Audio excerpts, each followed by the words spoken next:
亲爱的朋友们，欢迎来到微光夜读。你还有什么话要说吗？李总监双手抱胸，脸上挂着胜利者的笑容。会议室里一片死寂。我缓缓站起身，整理了一下衣领，目光扫过在座的每一个人，确实有话要说。我的声音很平静。李总监嗤笑一声：都这个时候了，还想狡辩？我摇摇头，走到窗前，望着楼下车水马龙的街道，阳光透过百叶窗，在地面上留下斑驳的影子。李总监，你也不用干了。这句话如同惊雷，瞬间炸响了整个会议室。接下来开始我们本期故事，记得点击订阅并开启小铃铛。3年前，我叫张薇，刚刚大学毕业。那时的我怎么也想不到，会在这家名为恒泰集团的公司里待这么久。更想不到的是，我会以这样的方式离开。恒泰集团是本市的明星企业，业务涉及房地产、金融、贸易等多个领域。我进入的是市场部，职位是普通专员。第一天报到时，人事部的小王带我参观公司。张薇，你运气不错，小王压低声音说，直接分到李总监手下，他可是公司的红人。李总监叫李明华，35岁，精明能干，在公司摸爬滚打7、8年，深得老板王总信任。他个子不高，但气场很足，说话时喜欢用手指敲桌子。新来的，李总监看了我一眼，学什么专业的？市场营销。好，公司正缺人手，你先熟悉业务，有不懂的问老员工。李总监说完就走了，留下我一个人站在工位旁边。坐我旁边的是个叫刘洋的同事，28岁，在公司干了4年。李总监脾气不太好，刘洋小声提醒我，做事要细心，别惹他不高兴。第1个月，我确实很小心，每天早到晚走，认真完成交给我的每项工作。市场调研报告写得详细，客户资料整理得井井有条。李总监偶尔会夸我2句，小张不错，有前途，但好景不长。第2个月，我发现了问题。那天整理合同时，我注意到一笔奇怪的款项。某个项目的推广费用是50万，但发票只有30万，剩下的20万去了哪里？我找到财务部的小陈询问，这个啊，李总监说是其他费用，让我单独做账。小陈有些紧张，你问这个干什么？没事，就是好奇。当天下午，李总监把我叫到办公室，小张，听说你在打听项目的财务情况，就是想了解业务流程。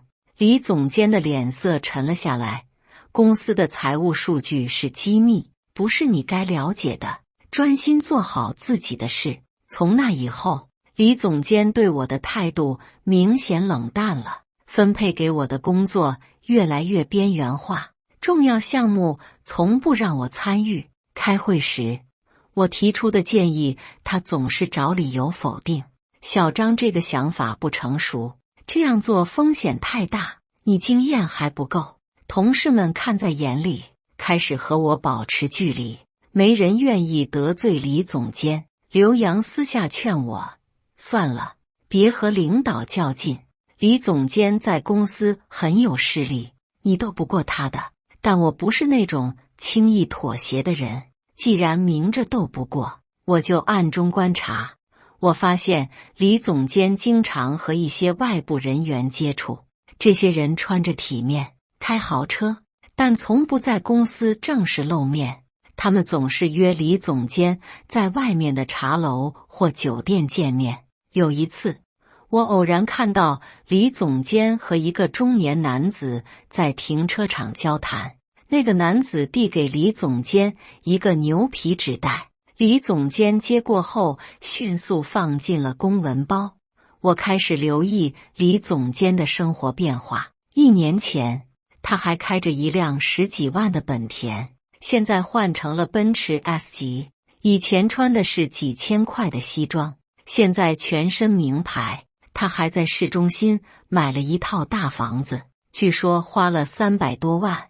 以李总监的工资水平，这些消费明显超出了正常范围。我心里有了答案，但需要证据。这时，公司内部开始传言要进行组织架构调整，有人说要裁员，有人说要合并部门，人人自危。李总监在部门会议上安抚大家：放心，我们部门业绩好，不会有问题。但私下里，他开始拉帮结派：小王，你跟我这么多年了，我不会亏待你的。刘洋，好好干，有机会我推荐你当主管。唯独对我，他视而不见。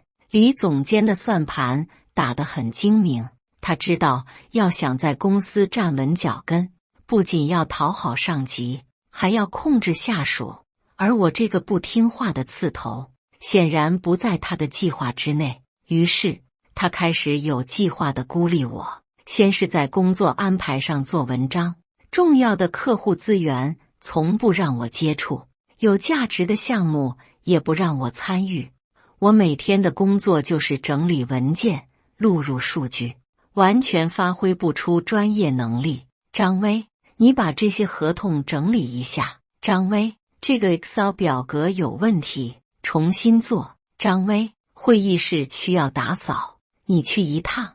一个市场营销专业的大学生被安排做杂物。更过分的是，每当我完成一项工作，李总监总是挑出各种毛病。这个报告格式不对，重新整理；数据统计有误，再核查一遍；排版太乱，不够专业。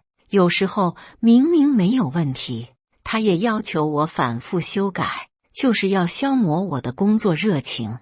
同事们看出了端倪，但没人敢多说什么，只有刘洋偶尔会安慰我几句：忍忍吧，李总监可能是想磨练你。我知道刘洋是好心，但我更知道李总监的真实想法，他就是想让我知难而退，主动离职。但我偏不如他的意，我开始更加仔细地观察他的一举一动。李总监有个习惯，每周5下午都会提前离开办公室，他总是说要去见客户，但从不带任何资料。一次，我借口忘记拿东西，返回办公室，正好看到李总监在收拾东西，他的桌子上放着一份文件，我瞥了一眼，是某个项目的内部评估报告。这个项目我听说过，涉及金额巨大，但一直保密。李总监发现我在看，迅速收起了文件。你不是走了吗？忘了拿手机。我装作若无其事。从那以后，我更加确信李总监有问题。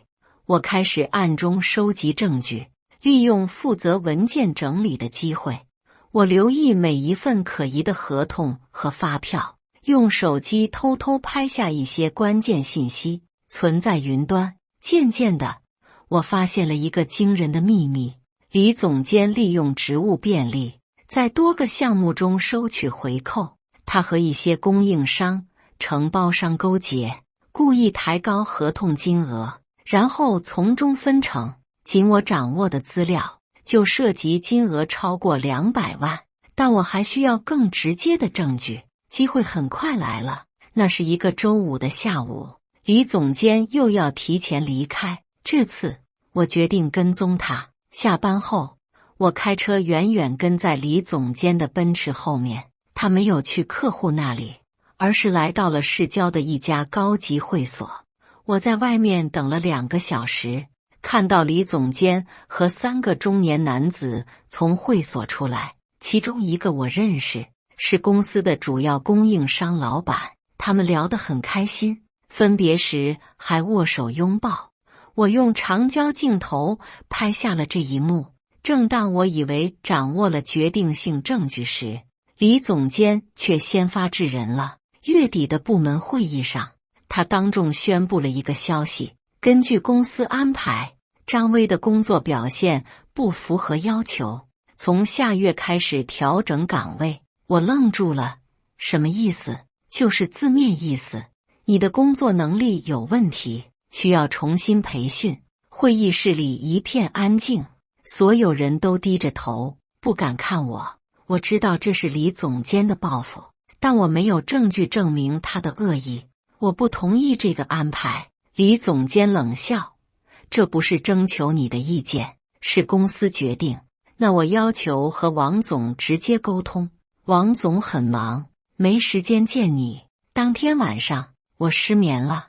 我知道，如果接受这个调岗安排，就等于承认自己能力不行，以后在公司就更没有立足之地了。但如果反抗，以李总监在公司的势力，我很可能直接被开除。思考再三，我做了一个决定：既然你想玩，那就陪你玩到底。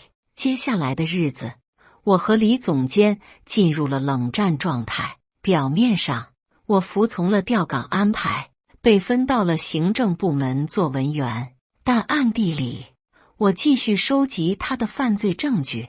新的工作让我有机会接触更多的内部文件。行政部负责各种合同的归档管理，我可以名正言顺地查阅历史资料。我发现李总监的问题比我想象的还要严重，他不仅收受回扣，还涉嫌挪用公司资金，有几笔大额支出，名义上是项目成本，实际上却进了他的个人账户。更让我震惊的是，这些违法行为并非李总监一人所为，公司里还有其他人参与其中，形成了一个利益链条。财务部的主管、采购部的经理，甚至一些普通员工，都或多或少地参与了这个腐败网络。我意识到，这已经不是简单的职场斗争，而是一起严重的经济犯罪案件。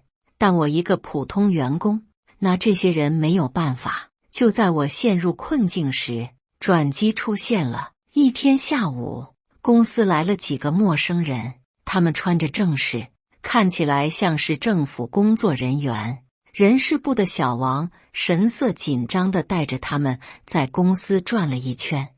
当天晚上，公司内部开始传言，有人说是税务局的检查，有人说是审计部门的调研。李总监显得异常焦虑，平时他总是意气风发，现在却愁眉苦脸。最近大家工作要更加仔细，他在部门会议上强调，不要出任何差错。我心里有了一个大胆的想法，会不会有相关部门已经在调查公司了？如果是这样，我掌握的证据就有用武之地了。但问题是，我该怎么联系他们？正当我犹豫不决时，意外发生了。那是一个周三的上午，我正在整理文件，突然听到隔壁办公室传来争吵声。李总，这事不能再拖了。一个陌生男子的声音，再给我点时间，马上就能解决。李总监的声音有些颤抖。时间？你已经拖了3个月。钱呢？我悄悄走到门边，透过门缝看到里面的情况。李总监坐在沙发上，对面坐着一个凶神恶煞的大汉。那个大汉身材魁梧，脸上有一道疤痕。李总，我们老板的耐心是有限的，如果这个月拿不到钱，后果你知道的。李总监额头冒汗。我正在想办法，马上就有一笔大单子要成交，别给我画饼，我们要的是现金，不是承诺。大汉说完，重重拍了一下桌子，然后起身离开。我赶紧躲到一边，看着那个大汉走出办公室。这一幕让我意识到，李总监的麻烦比我想象的还要大。他不仅涉嫌职务犯罪，还可能欠了外债。这给了我一个灵感，如果我能掌握更多李总监的把柄，就能在关键时刻反击。接下来的几天，我更加小心地观察李总监的一举一动。我发现他开始变卖一些东西，那辆奔驰不见了，换成了一辆旧的丰田。办公室里的一些值钱物品也消失了。显然，他在筹集资金还债，但更大的危机还在后面。上个月，公司承接了一个重要项目，客户是市政府下属的某个机构。这个项目金额巨大，足足有800万。李总监负责这个项目的执行，但进展并不顺利。客户对我们提供的服务很不满意，多次提出修改要求。李总监为了赶工期，降低了质量标准，结果越改越糟。终于，客户忍无可忍，正式向公司投诉。王总震怒了，这个项目关系到公司的声誉和未来发展，绝不能出问题。李明华，你给我解释清楚，这是怎么回事？王总，这不怪我，是下面的人执行有问题。李总监开始推卸责任。下面的人？那你这个总监是干什么吃的？我已经在处理了，很快就能解决。王总冷哼一声，我给你1周时间，如果解决不了，你就别干了。李总监的脸色煞白，他知道，如果这个项目搞砸了，他在公司的地位就保不住了，而没了这份工作，他就更没钱还债了。于是，李总监做了一个极其愚蠢的决定，他把所有责任都推到了我头上，都是张威的错。周五的紧急会议上，李总监指着我大声说道。王总皱着眉头，张威，他不是在行政部吗？对，但这个项目的前期资料整理是他负责的，他提供的数据有误，导致我们对客户需求的理解出现偏差。我简直不敢相信自己的耳朵。李总监，你在说什么？我根本没参与这个项目。你没参与？那这些文件是谁整理的？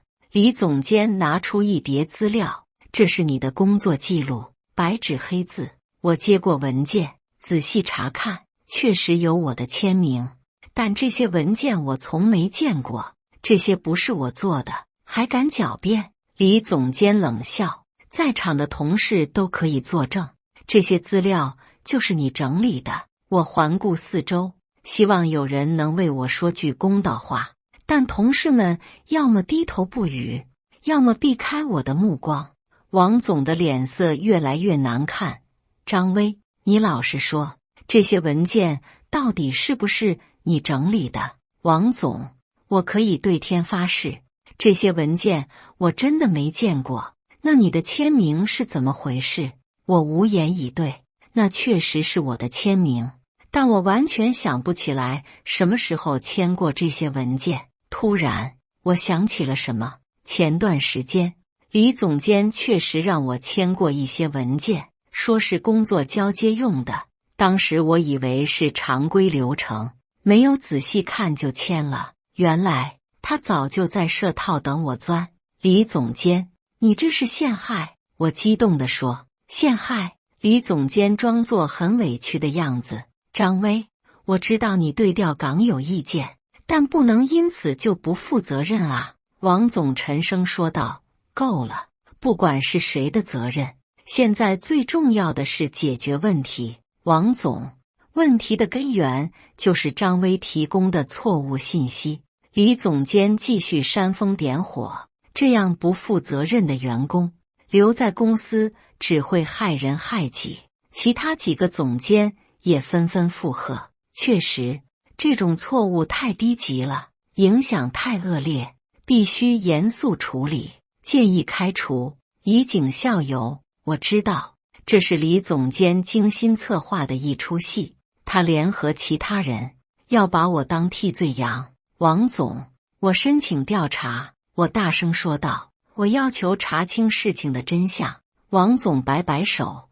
调查什么？证据确凿，还有什么好调查的？可是，没有可是。王总打断了我。张威，念在你是新员工的份上，我给你2个选择。第一，主动辞职，我给你1个月的补偿。第二，公司开除你，什么补偿都没有。会议室里一片死寂。我选择第3个选择。我站起身来，我要投诉，我要举报。李总监嗤笑道：投诉？你投诉什么？举报什么？举报你收受贿赂，挪用公款。这句话如同炸弹，瞬间引爆了整个会议室。李总监的脸色一下子变了。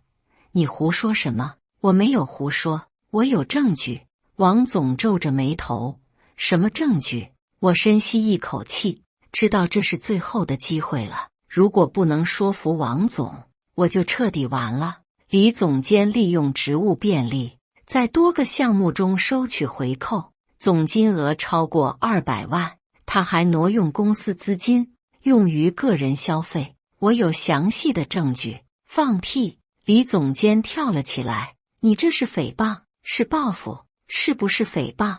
查一查就知道了。我冷静地说道。李总监，你敢让公司查账吗？李总监的眼神开始闪烁。查什么账？你有什么资格要求查账？我是公司员工，我有权利举报违法行为。王总摆摆手，示意大家安静。他看了看我，又看了看李总监，陷入了沉思。过了好一会儿，王总才开口说道：张威，你说的这些有什么证据？我掏出手机，打开了相册。我这里有李总监和供应商私下会面的照片，有可疑的财务记录，还有他个人消费超出正常收入水平的证据。李总监脸色煞白，这些都是你伪造的。伪造？那你解释一下，为什么你1年前还开本田，现在开奔驰？为什么你突然有钱买300万的房子？会议室里的气氛越来越紧张，其他几个总监面面相觑，不知道该说什么。王总的表情很复杂，似乎在考虑什么。就在这时，李总监突然发难了。王总，不能听他胡说八道。李总监情绪激动，这小子就是因为被调岗心怀不满，故意报复。他提供的所谓证据都是伪造的。对，财务主管也站出来帮腔。张威这个人品格有问题，经常打听不该打听的事情，他肯定是蓄意陷害李总监。采购经理也附和道：李总监为公司兢兢业业工作这么多年，怎么可能做那种事？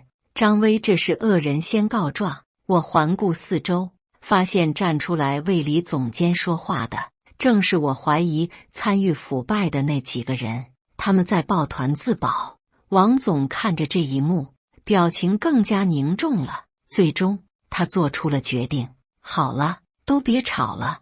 王总站起身来。张威，不管你说的是真是假，你工作失误导致项目出问题，这是事实。公司决定开除你，立即生效。我的心沉到了谷底。至于你刚才说的那些指控，王总停顿了一下，我会让相关部门调查的，如果属实，绝不姑息；如果是诽谤，我们保留追究你法律责任的权利。李总监松了一口气，脸上重新浮现出得意的笑容。现在，请你收拾东西离开。王总冷冷地说道。我知道，争辩已经没有意义了。在这种情况下，所有人都站在李总监一边，我一个人的声音根本改变不了什么，但我不会就此放弃。好，我走，我平静地说道。但李总监，这事没完。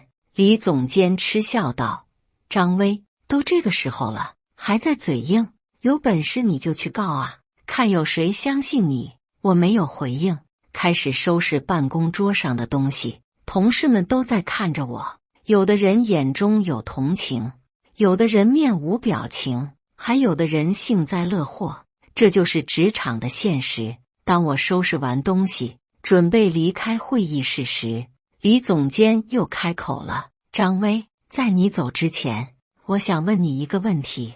我停下脚步，回头看他，李总监双手抱胸，脸上挂着胜利者的笑容。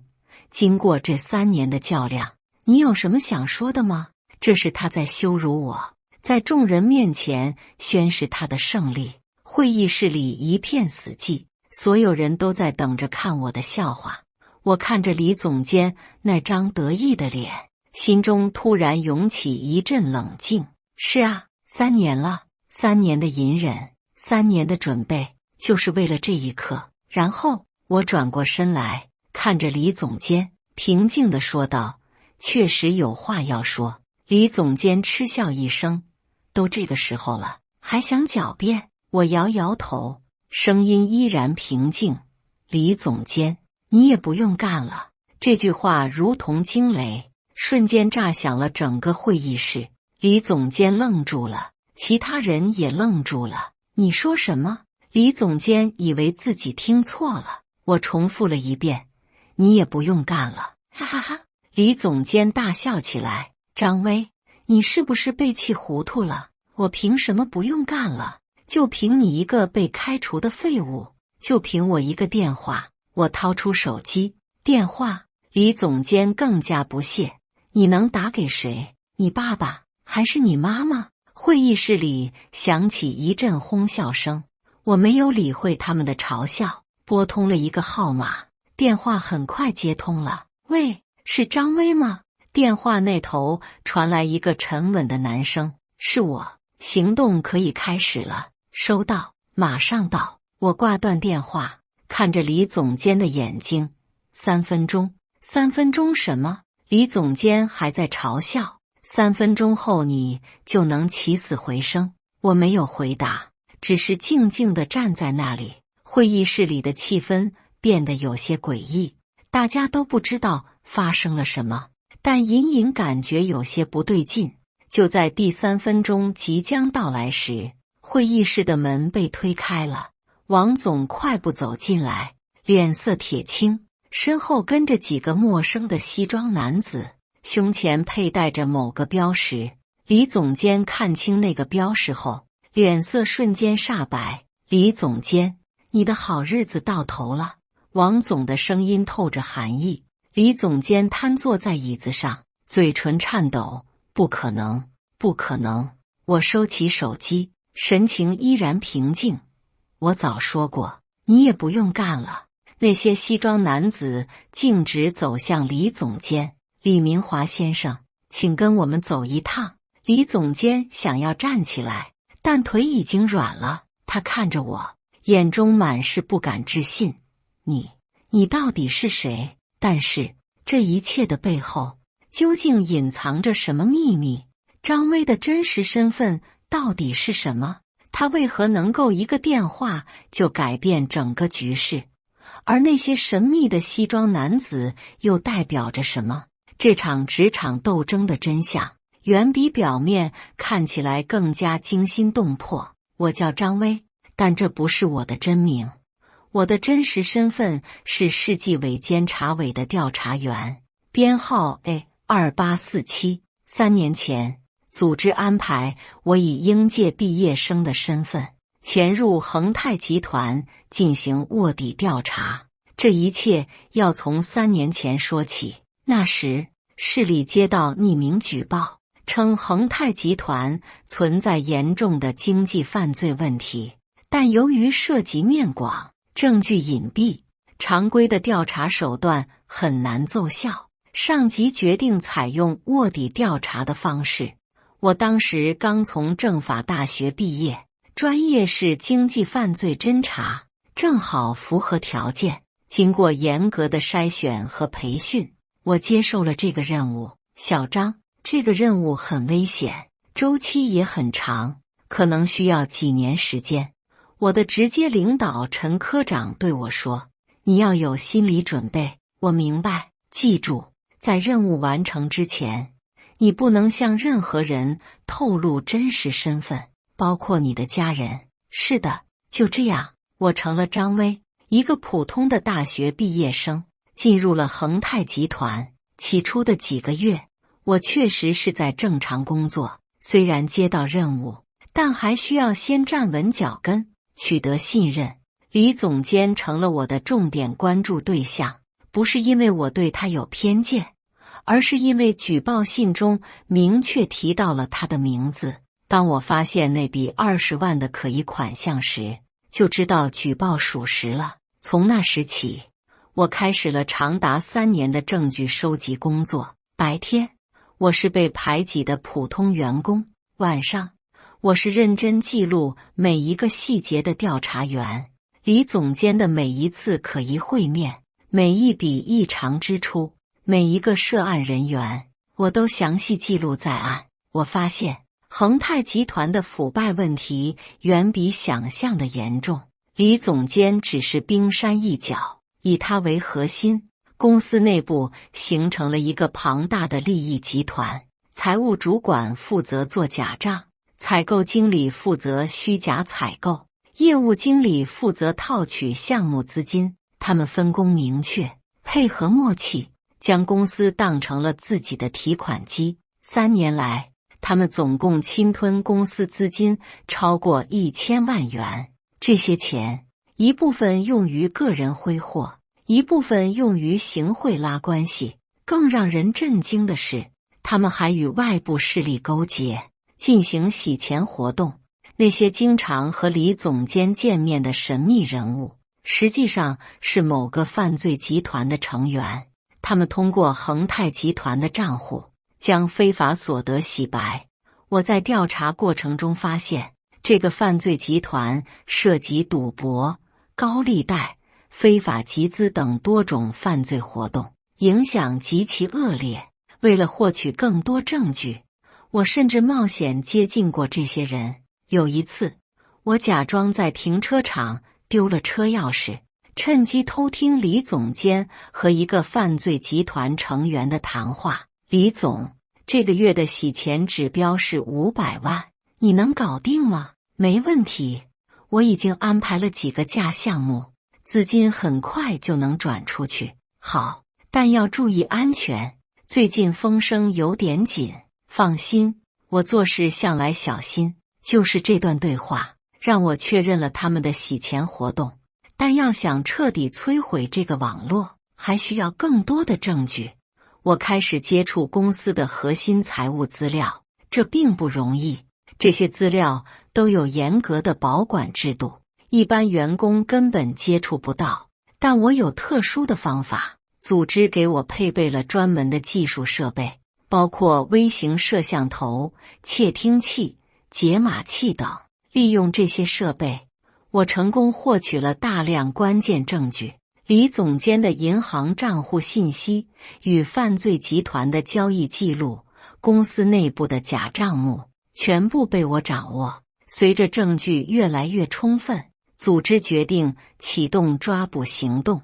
但有一个问题，如何在不暴露我身份的情况下将这些人绳之以法？经过慎重考虑，组织制定了一个计划，让李总监主动暴露自己。这就是为什么我会在最后关头故意激怒他，让他把我开除。他一定会在胜利时刻羞辱我。这样一来，我就有机会在众目睽睽之下发出行动信号。我知道，以李总监的性，一切都按计划进行。李总监果然中了套，在最得意的时候露出了真面目。当我说出你也不用干了时，外面的同事已经准备就绪。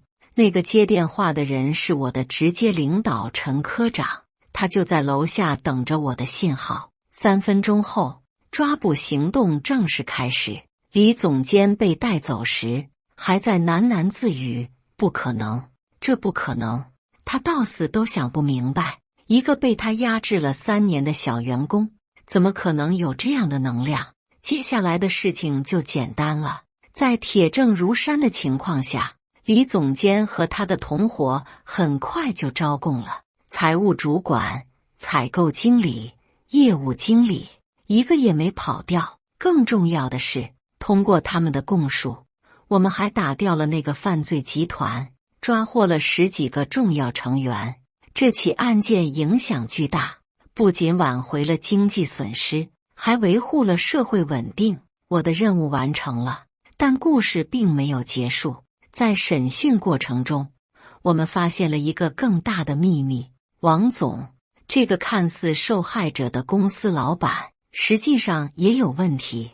他不是不知道李总监等人的违法行为，而是故意视而不见。因为这些人的犯罪活动也为他带来了巨大利益，比如那些虚假项目，表面上是李总监等人中饱私囊，实际上王总也分得了相当一部分。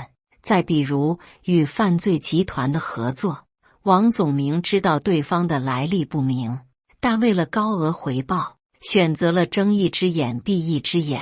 更过分的是，当我向他举报李总监时，他不是不相信，而是担心事情败露会牵连到自己，所以他选择了开除我，想要息事宁人。这种做法同样构成了犯罪。最终，王总也被依法逮捕，整个恒泰集团被彻底清洗，10几个涉案人员被判刑，涉案金额超过2000万。这起案件成为当年全市的典型案例，对其他企业起到了强大的震慑作用。